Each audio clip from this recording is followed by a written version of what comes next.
Hai, Assalamualaikum. Jadi kalau misalkan di pertemuan kemarin kita bahas tentang konsep dasar ekonomi makro, gitu ya. Apa sih perbedaan makro mikro, terus indikatornya apa aja nih? Nah, saat ini kita bakal ngebahas salah satu indikator dari ekonomi makro, gimana sih cara ngecek suatu negara tuh kaya atau enggak, maju atau berkembang, itu salah satunya pakai pendapatan nasional. Oke, kita langsung masuk ke materi. Ini subtopiknya bisa dibaca sendiri. Langsung next. Oke, kita langsung ke pengertian pendapatan nasional. Oke, kalau misalkan kita ngecek nih di BPS RI, pendapatan nasional itu diartikan sebagai seluruh pendapatan yang diterima oleh masyarakat suatu negara dalam kurun waktu tertentu. Oke, udah clear ya, pasti pendapatan nasional, pendapatan yang diterima seluruh oleh masyarakat suatu negara. Jadi masyarakat dalam suatu negara dihitung semuanya, pendapatannya berapa, itu pendapatan nasional, kalau misalkan menurut BPS. Oke, kalau misalkan kita ngecek nih ke buku acuan kita yang utama, apa sih pendapatan nasional itu? Di buku ditulis kalau misalkan pendapatan nasional itu merupakan total nilai akhir barang dan jasa gitu ya. Jadi ini merupakan final goods or services. Jadi nilai akhir nih, misalkan nilai akhir barang tuh contohnya barang yang udah jadi bisa langsung dipakai, kayak misalkan pakaian, terus handphone atau TV gitu yang bisa langsung dipakai lah, bukan barang setengah jadi kayak misalnya bahan atau misalkan benang gitu.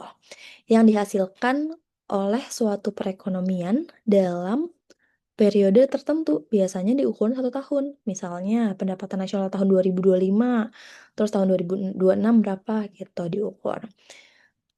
Oke, tujuannya buat apa? Jadi ini buat jadi indikator kemampuan ekonomi dan kualitas sumber daya suatu negara. Kita cek dari pendapatan nasional, gitu. Terus di sini juga ada konsep kunci. Yang pertama, kita harus tahu bahwa yang dihitung itu bukan dalam bentuk jumlah barang, tapi dalam bentuk uangnya, gitu. Yang kedua, ini final goods only, tadi sempat saya mention di atas, jadi itu hanya barang atau jasa yang akhir. Untuk apa sih, pakai yang akhir aja, kenapa benang sama misalkan bahan nggak dihitung, gitu ya. Itu menghindari double counting, karena kan kita ngitung pakaian nih.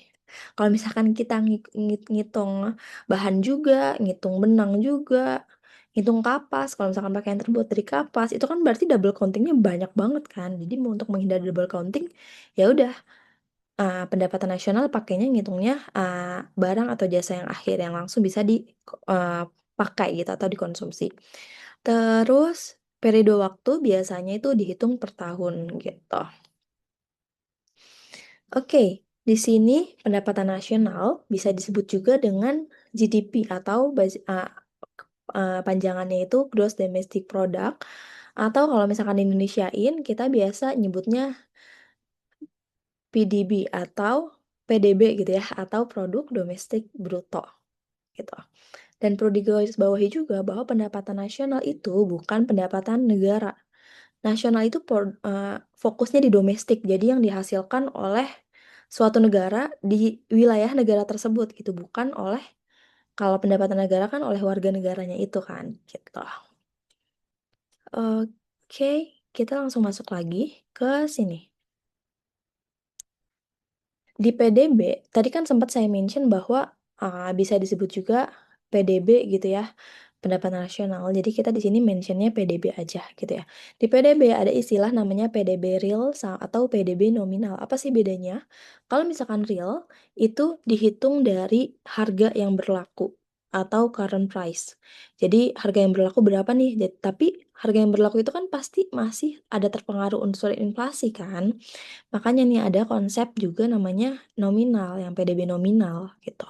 Ini dihitungnya dari harga konstan dan sudah dikoreksi jadi dari inflasi. Jadi udah menghilangkan unsur inflasi, kira-kira harga konstannya berapa, itu yang dipakai di nominal.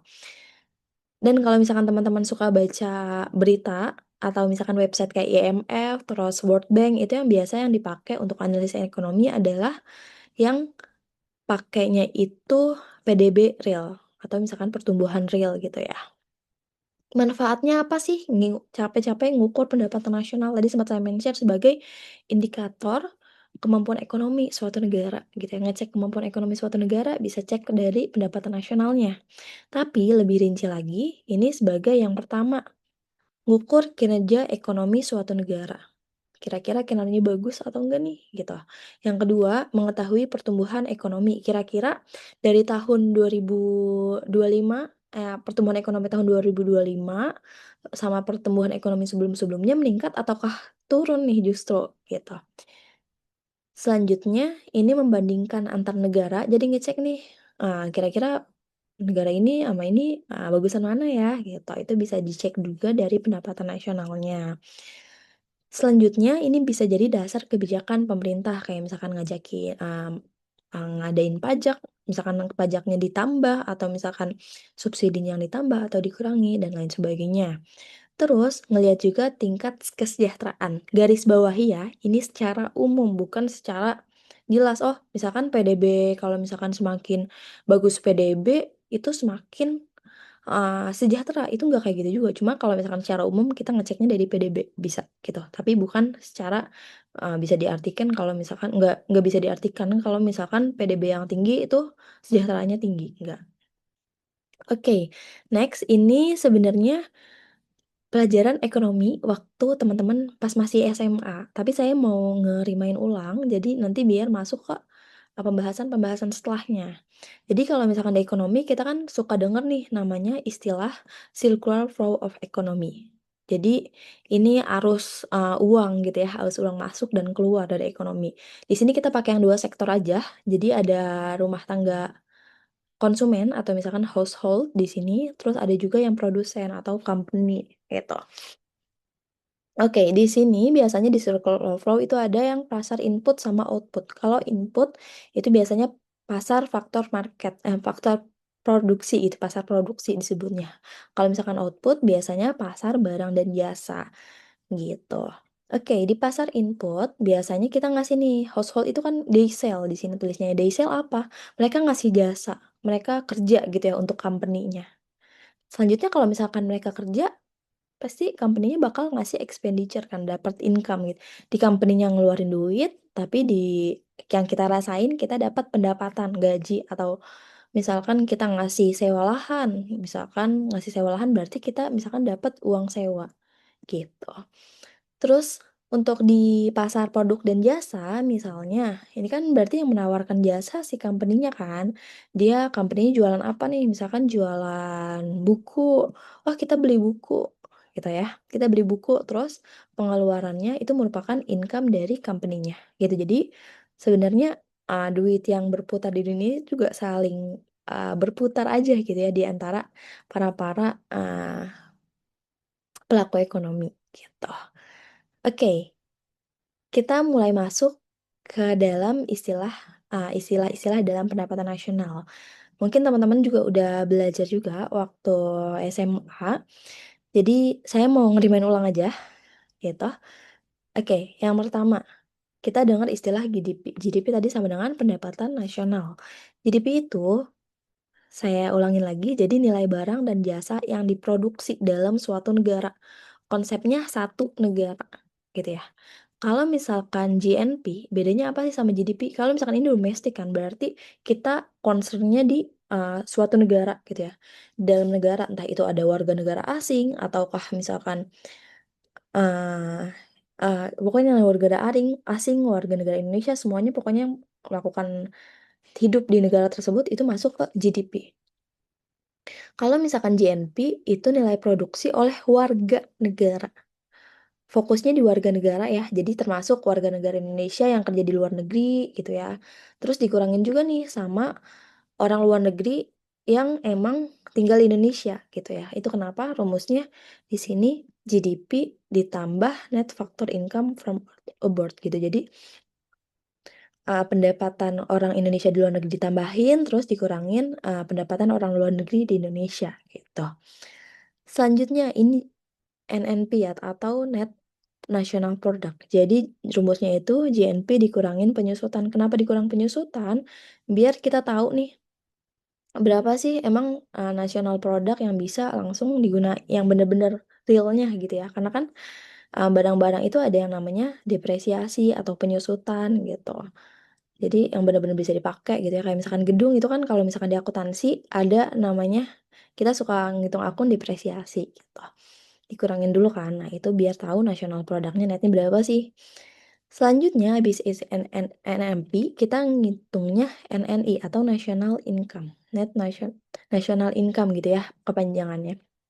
Jadi kita ngecek nih, pendapatan bersih yang diterima masyarakat itu berapa gitu. Jadi yang diterima masyarakat itu dari NNP dikurang pajak tidak langsung ditambah subsidi. Gitu ya kan, namanya yang diterima masyarakat pasti ada pajak tidak langsungnya. Terus juga kita kadang-kadang dapat subsidi. Itu kenapa ditambahin subsidi. Terus untuk yang personal income, jadi ngecek lagi nih, pendapatan yang diterima individu itu berapa sih? Oke, jadi caranya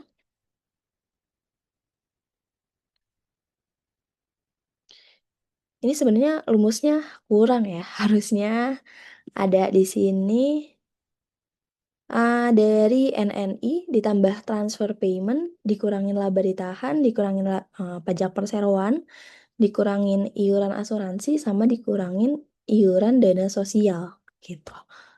Nanti saya perbaiki di materinya yang di Google slide ya. Oke, lanjut lagi yang DI atau disposable income. Jadi pendapatan yang siap dibelanjain setelah pajak. Jadi rumusnya itu PI dikurang pajak langsung.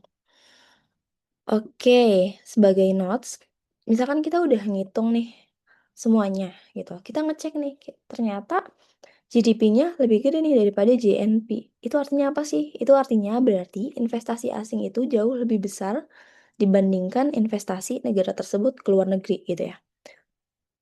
Kalau kayak gitu bisa dikatakan bahwa negara tersebut belum maju. Sedangkan kalau misalkan GNP-nya lebih besar dari GDP, itu berarti investasi negara tersebut itu ke luar negeri jauh lebih besar daripada investasi asing. Itu biasanya disebut negara maju. Oke, kita langsung lanjut ke pendekatan perhitungan pendapatan nasional. Tadi udah di-mention ya. Di sini GDP. Kita cara ngitung GDP gimana aja sih? Ada 3 cara, teman-teman. Yang pertama, pakai pendekatan pengeluaran, terus pakai pendekatan pendapatan, sama pendekatan produksi atau nilai tambah, atau misalkan disebut juga value added gitu. Dari yang pertama, pakai pendekatan pengeluaran. Rumusnya ini yaitu pendapatan nasional sering disebut juga pakai simbol Y gitu ya. CIGXM, kalau misalkan mau ngapalin. Jadi C itu konsumen. Jadi konsumsi rumah tangga di suatu negara berapa sih? Itu masuk ke kita, misalkan kita beli barang, kita beli jajanan, kita beli makan, itu masuk ke konsumsi rumah tangga. Kita beli perlengkapan rumah tangga, misalkan kita beli sapu, beli meja, beli lemari, itu masuk ke consumption. Yang kedua, ini ada investment. Jadi investasinya berapa sih, pengeluaran untuk investasi gitu. Selanjutnya, ini ada pengeluaran pemerintah atau biasa disebut government gitu ya.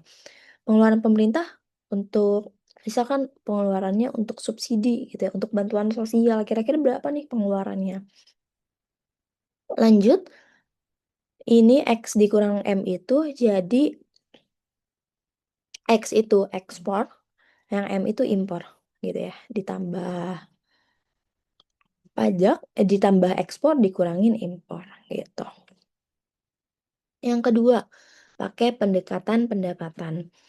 Jadi rumusnya itu W ditambah R ditambah I ditambah profit. W itu wage atau upah atau gaji. Yang kedua, rent itu sewa berarti ya. Kalau interest itu bunganya berapa. Dan yang terakhir ini ada profit atau laba. Jadi ingat aja kalau misalkan pendekatan pendapatan itu ngitung dari kita dapat duit dari mana aja nih. Misalkan pemerintah dapat duit dari mana aja sih, pendapatannya bisa dapat dari sewa. Misalkan kita nyewain apartemen gitu ya. Bisa juga dari gaji, bisa juga dari bunga, dan dari laba juga gitu. Yang terakhir, ini pendekatan produksi atau nilai tambah. Jadi, ini ada 2 cara ya teman-teman. Kalau misalkan nanti di soal diketahuinya, cuma P sama Q aja gitu ya. Misalkan P sama Q, P itu price atau harga, Q itu kuantitas ya. Jadi misalkan P sama Q dari barang A, B, C, D, E itu dikali semua P dan Q-nya, baru ditambahin. Itu hasilnya pendapatan pakai pendekatan produksi. Atau bisa juga pakai nilai tambah gitu ya. Kapan sih pakai rumus ini? Pakai rumus ini tuh kalau misalkan datanya itu udah berupa produk akhir. Tapi kalau misalkan ngecek nih di soal ternyata datanya bukan produk akhir. Datanya itu masih dari bahan baku sama bahan jadi gitu ya. Masih berupa rantai produksi. Oh, jadi kita pakai pendekatan nilai tambah. Oke, gimana sih maksud nilai tambah itu? Jadi misalnya ya di sini dia kan untuk menghindari double counting seperti saya mention di awal tadi. Oke, jadi pendekatan nilai tambah caranya itu gitu. Gini, misalnya diketahui di soal ada kapas, benang, kain, pakaian. Nilai produksinya sekian gitu ya. Nilai tambah ini dapat dari mana? Yang pertama, kapas kita masukin dong nilai produksinya langsung di sini sama-sama 5.000. Terus nilai tambah yang kedua 5.000 dapat dari mana? Ini 10.000 dikurangin 5.000. Jadi nilai tambah dari peralihan nilai tambah dari uh, kapas ke benang itu berapa sih selisihnya gitu. Dan seterusnya sampai bawah. Kalau misalkan kita jumlahin nilai produksi itu kan jumlahnya 47.000. Sedangkan kalau misalkan pakai nilai tambah jumlahnya itu hanya 20.000. Jadi ini yang jelas nggak double counting gitu. Oke, intinya apa sih? Sebenarnya ketiga pendekatan ini itu sebenarnya mengukur aktivitas ekonomi yang sama, cuma dari sisi yang berbeda aja, teman-teman. Jadi kalau misalkan produksi, kita lihat dari barang dan jasa yang dihasilkan, gitu. Terus yang kedua, dari sisi pendapatan, kita tuh ngelihat nih balas jasa faktor produksinya, gitu ya. Sedangkan kalau misalkan pakai pengeluaran yang ini, kita ngelihat nih penggunaan outputnya untuk belanja. Jadi intinya, kita mau pakai pendekatan pendapatan, pengeluaran, maupun value added atau produksi, itu hasilnya harusnya sama aja. Jadi, gunanya buat apa sih ada 3 pendekatan ini? Untuk saling cross check gitu. Oke, next. Ini pendapatan nasional dan kesejahteraan. Maaf saya minum dulu ya.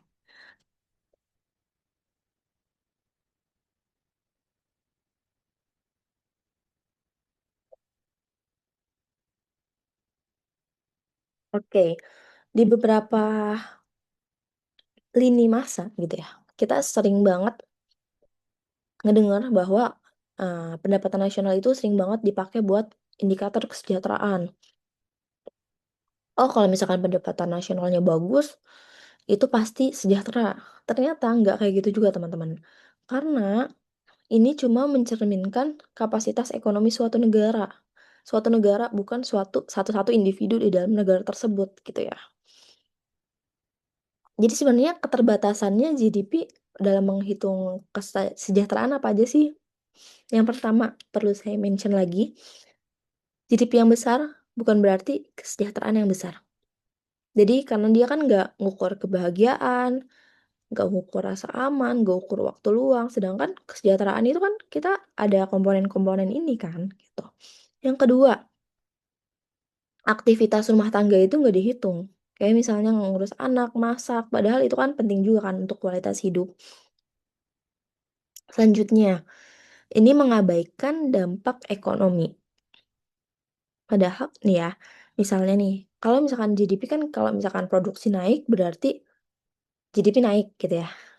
Terus kalau misalkan produksi naik, kita pikir-pikir, itu pasti bakal polusinya bikin naik kan. Padahal kalau misalkan polusi naik, kesejahteraan kita malah jadi berkurang, gitu. Selanjutnya, ini nggak menunjukkan pemerataan pendapatan. Oke, teman-teman. Jadi pemerataan pendapatan itu, cara ngitungnya lain lagi gitu, bukan pakai rumus pendapatan nasional. Jadi GDP yang tinggi itu belum tentu semua masyarakat sejahtera. Lanjut jadi ini artiannya tuh semua masyarakat sejahtera. Jadi Yang kaya itu bisa makin kaya, yang miskin bisa makin miskin gitu ya. Sedangkan GDP-nya meningkat terus nih karena si peran si kaya ini. Terus ekonomi informal itu nggak tercatat. Kayak misalkan banyak banget nih pendapatan yang ternyata nggak masuk GDP gitu ya, nggak tercatat. GDP kan nyatatnya yang udah yang kecatat aja kan gitu. Terus sulit untuk membandingkan antar negara. Jadi karena kan nilai tukar kita kan beda gitu ya. Dan biasanya kalau misalkan di World Bank, terus di website IMF biasanya pakai satuannya pakainya dolar. Nah, tapi kan juga ada faktor inflasi juga. Jadi emang agak sulit untuk membandingkan antar negara gitu. Jadi perlu diingatkan lagi bahwa GDP itu hanya mengukur output ekonomi, bukan kesejahteraan secara menyeluruh. Oke, lanjut di pertumbuhan pendapatan nasional. Ingat kalau misalkan tumbuh, jadi kita bandingin kita di masa lalu sama kita di saat ini gitu ya. Jadi rumusnya itu PDB saat ini dikurangin PDB tahun lalu dibagi PDB tahun lalu dikali 100. Jadi kita ngeliat nih berapa persen nih kenaikannya gitu. Terus faktor apa aja sih mempengaruhi pertumbuhan pendapatan nasional? Yang pertama, tenaga kerja. Kita ngecek lagi jumlah dan kualitasnya gimana. Yang kedua, ini ada modal. Jadi kan kita kalau dengan modal itu kan bisa ada investasi, bisa ada infrastruktur juga. Terus yang ketiga ada teknologi juga. Dengan ada teknologi berarti bakal ada inovasi dan efisiensi. Jadi itu mempengaruhi juga jelas. Yang keempat ini ada SDM. SDM itu kita nanti ngelihat nih pendidikannya sama skillnya. Kira-kira kan kalau misalkan pendidikan meningkat, logikanya itu pendapatan bisa meningkat juga dan lain sebagainya gitu. Kebijakan selanjutnya. Jadi kebijakan itu ngaruh kepada stabilitas sama regulasinya nanti bakal kayak gimana. Oke, pertumbuhan itu menunjukkan kecepatan ekonomi berkembang, bukan langsung ke kesejahteraan ya teman-teman. Perlu dimention lagi.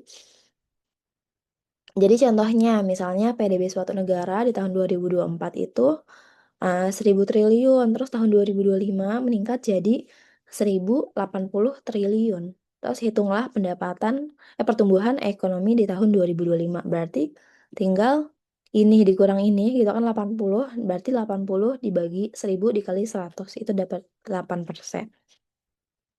Oke, pertumbuhan yang baik itu bukan hanya tinggi tapi juga stabil dan berkualitas. Jadi kita nggak ngecek nih, kita juga harus ngecek kira-kira nih pertumbuhannya stabil nggak nih dan berkualitas nggak nih dalamnya gitu.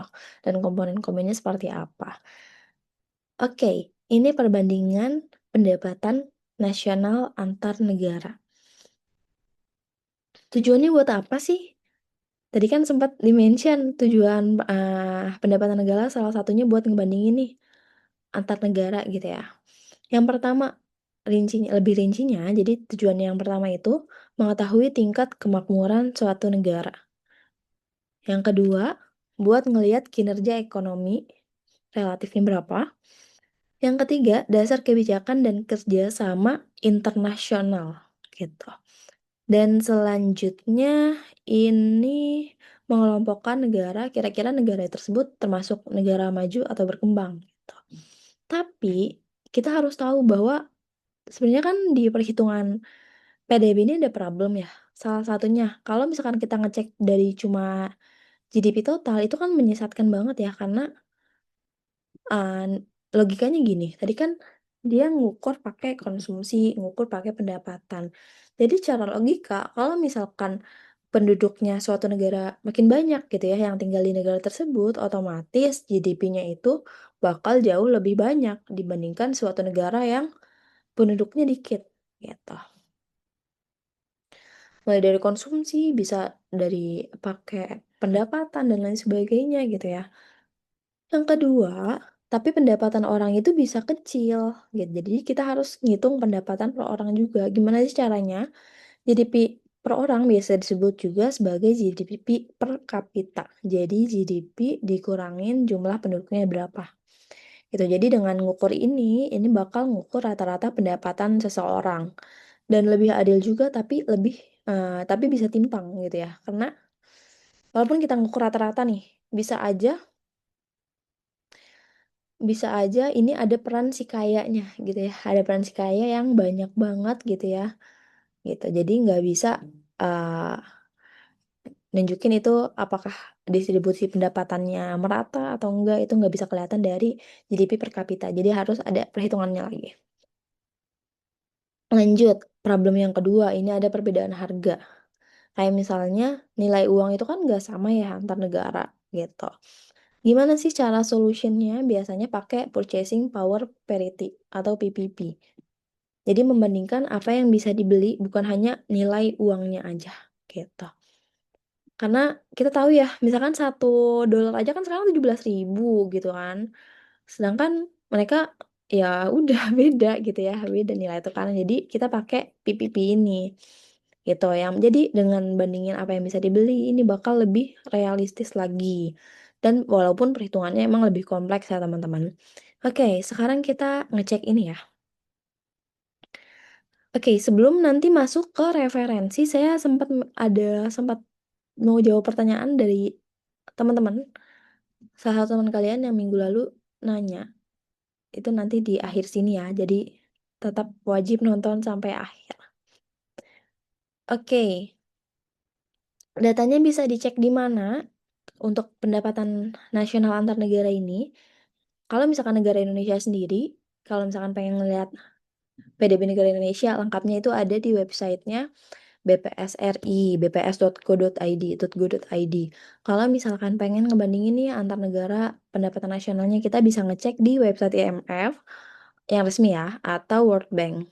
Tapi kalau misalkan teman-teman, ini kan agak sulit ya bacanya, walaupun datanya lengkap banget. Nah, misalkan harus buka ini, harus buka itu dulu. Kalau misalkan gampangnya, bisa ngecek di website ini teman-teman. Misalnya kita buka ya. Oke, kita buka dulu. Nah, dari sini kan kita bisa lihat nih. Misalkan kita cari Indonesia ya. Oke, Indonesia. Kita di sini lihat Indonesia. Ini kan yang pertama, elemen pertama itu PDB. Ingat ya, yang pertama PDB ini sama per kapita, sama pertumbuhan PDB-nya. PDB-nya. Terus lanjut ke Indonesia lagi, kita buka. Oke, di Indonesia PDB-nya total itu ada 1,44 triliun. Sedangkan kita bandingin sama misalnya di bawah ya, Belanda. Ini hanya di bawah Indonesia ya, Belanda ternyata di sini. Kalau misalkan secara total PDB-nya segini aja gitu ya. Kalau misalkan kita cuma ngecek dari PDB total, pasti kita bilangnya, wah Indonesia lebih maju nih daripada Belanda gitu ya. Tapi kita nggak boleh gitu teman-teman. Atau misalkan lebih sejahtera. Tapi kita cek lagi nih, total per kapitanya berapa sih? Oh misalkan kita ngecek dulu Kak mau ngecek dulu dari pertumbuhan nih. Wah, dilihat dari pertumbuhannya, gede di Indonesia 4,9% pertumbuhan pendapatan nasionalnya. Sedangkan kalau misalkan Belanda cuma 1,4%. Tapi kita lihat lagi teman-teman, kira-kira pendapatan per kapita, pendapatan yang diperoleh setiap orang di negara tersebut rata-ratanya berapa sih? Itu bisa cek di sini. Kita lihat, waduh, ternyata Indonesia cuma $5.074. Sedangkan kalau Belanda itu jauh banget ya, ada di 73.147.